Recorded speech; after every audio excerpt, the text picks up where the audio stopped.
মানব সভ্যতার শুরু থেকে এখন পর্যন্ত সবচেয়ে শক্তিশালী যে হাতিয়ার মানুষের দ্বারা তৈরি করা হয়েছে সেটি হলো পারমাণবিক বোমা।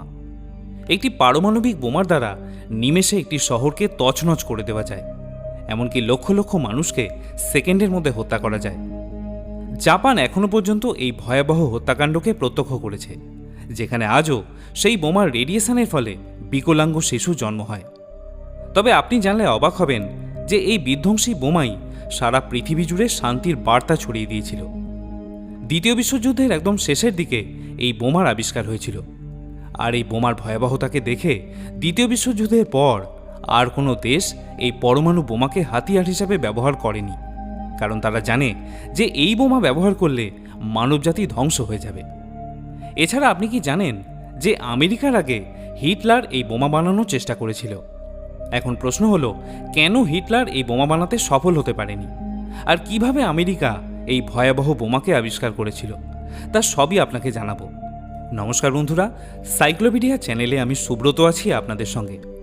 আজ এই ভিডিওতে পারমাণবিক বোমা আবিষ্কারের আশ্চর্য ঘটনা আপনাকে জানাবো, তাই ভিডিওটিতে শেষ পর্যন্ত আমার সাথে থাকুন। আর ইতিহাসের এমন সব ঘটনাকে সহজভাবে জানতে সাইক্লোপিডিয়াকে সাবস্ক্রাইব করে রাখুন। পারমাণবিক বোমা আবিষ্কারের চেষ্টা দ্বিতীয় বিশ্বযুদ্ধের অনেক আগে থেকেই শুরু হয়ে গিয়েছিল, আর এই পারমাণবিক বোমা আবিষ্কারের চেষ্টা জার্মানি আগে শুরু করেছিল। সেই সময় এই বিধ্বংসী বোমা আবিষ্কারের কথা আমেরিকাও জানত না। জার্মানি প্রথম বিশ্বযুদ্ধে হেরে যায় এবং এককভাবে দায়ী করে জার্মানির ওপর প্রচুর ক্ষতিপূরণের দায় চাপিয়ে দেওয়া হয়, যার ফলে বুঝতেই পারছেন জার্মানির অর্থনৈতিক পরিস্থিতি খুবই দুর্বল হয়ে যায়। যে জার্মানি খুব ধনী ছিল, যুদ্ধের পর সেই জার্মানি পথে নেমে আসে। আর আপনি হয়তো জানেন যে জার্মানদের জাতীয় অভিমান কতটা বেশি। জার্মানরা প্রথম বিশ্বযুদ্ধের পরাজয়কে ঠিকমতো মেনে নিতে পারেনি। এমনই একজন বিজ্ঞানী ছিলেন নোবেল পুরস্কারজয়ী হাইজেনবার্গ। 1933 সালে হিটলার যখন জার্মান মানুষদের মনে আশার আলো জাগায় এবং তাদের হারানো গৌরব ফিরিয়ে দেওয়ার প্রতিশ্রুতি দেয়, তখন জার্মানরাও তাকে সমর্থন করে। 1933 সালে হিটলার জার্মানির চ্যান্সেলর নিযুক্ত হন। সেই সময় হাইজেনবার্গ হিটলারের কাছে এমন একটি বোমা বানানোর প্রস্তাব দেয়, যাতে মাত্র একটি বোমা দিয়ে কয়েক মুহূর্তের মধ্যে কয়েক হাজার টিএনটি বিস্ফোরণের যে শক্তি নির্গত হয়, সেই পরিমাণ বিধ্বংসী শক্তি বের হয়। হিটলার সেই প্রস্তাব আনন্দের সাথে অনুমোদন করেন এবং হাইজেনবার্গকে সেই কাজে নিযুক্ত করেন। এরপর কেটে যায় বেশ কিছু বছর। এই পরমাণু বোমা তৈরির খবর হাইজেনবার্গ এবং কয়েকজন বিজ্ঞানী এবং চ্যান্সেলর হিটলার ছাড়া আর কেউই জানত না। 1939 সালে হিটলার বাহিনী পোল্যান্ড আক্রমণ করে এবং এই আক্রমণই দ্বিতীয় বিশ্বযুদ্ধকে শুরু হওয়ার পথে ইন্ধন যোগায়। অন্যদিকে আরেকজন বিজ্ঞানী অ্যালবার্ট আইনস্টাইন জার্মানরা যে পারমাণবিক হাতিয়ার তৈরির কাজ গোপনে করছে সেই প্রজেক্টের খোঁজ পান।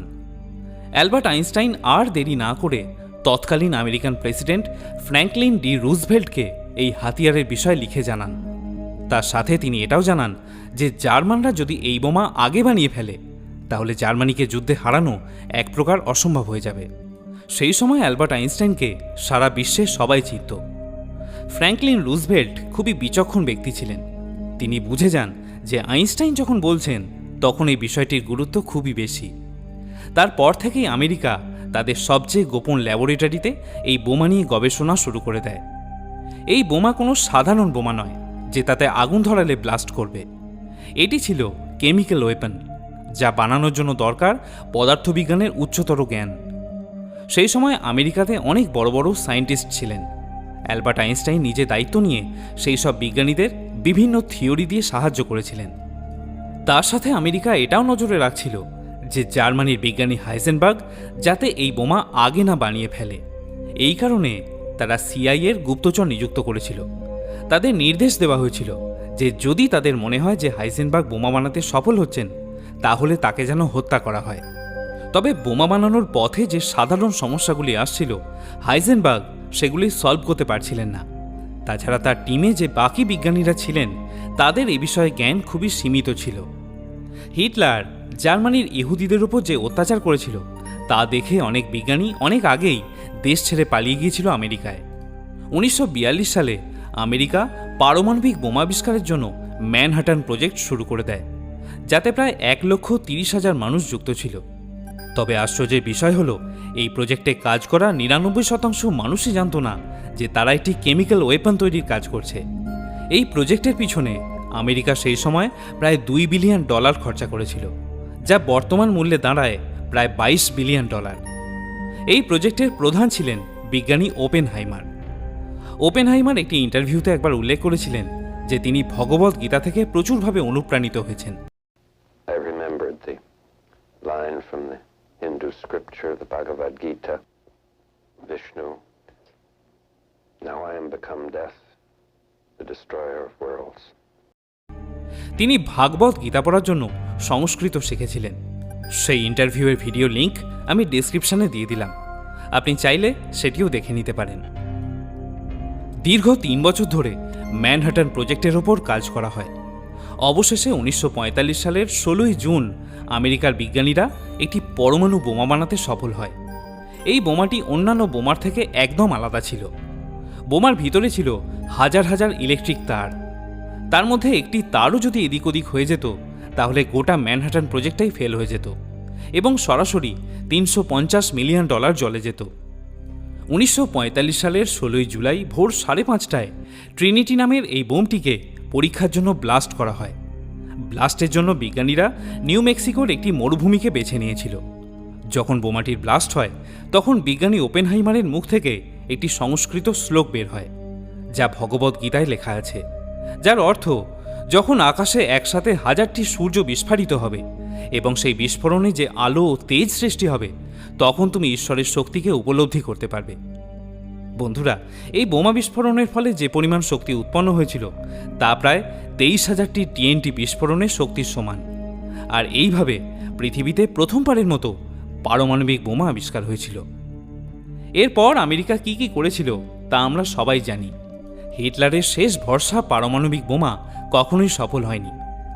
আমেরিকা জাপানের ওপর পরমাণু হামলা করার সিদ্ধান্ত নিয়েছিল, যাতে কয়েক লক্ষ মানুষের প্রাণ চলে যায়।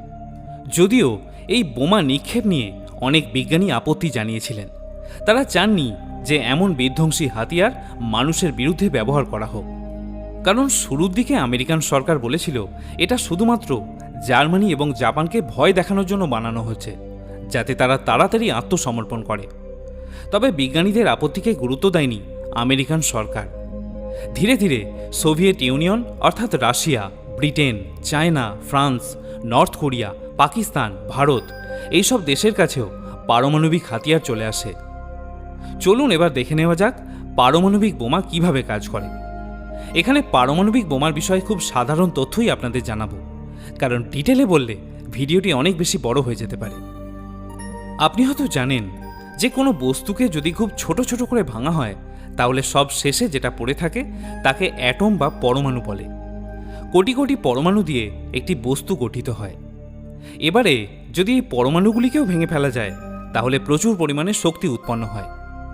ইউরেনিয়াম নামে একটি তেজস্ক্রিয় পদার্থ আছে।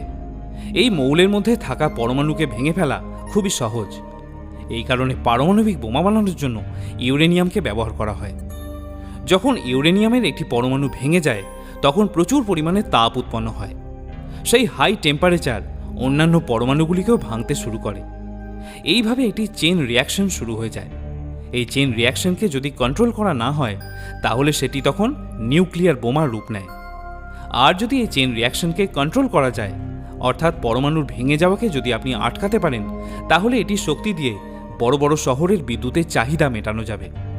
আজকে দিনে বহু উন্নত দেশগুলিতে ইউরেনিয়াম ব্যবহার করে নিউক্লিয়ার পাওয়ার প্ল্যান্ট তৈরি করা হচ্ছে।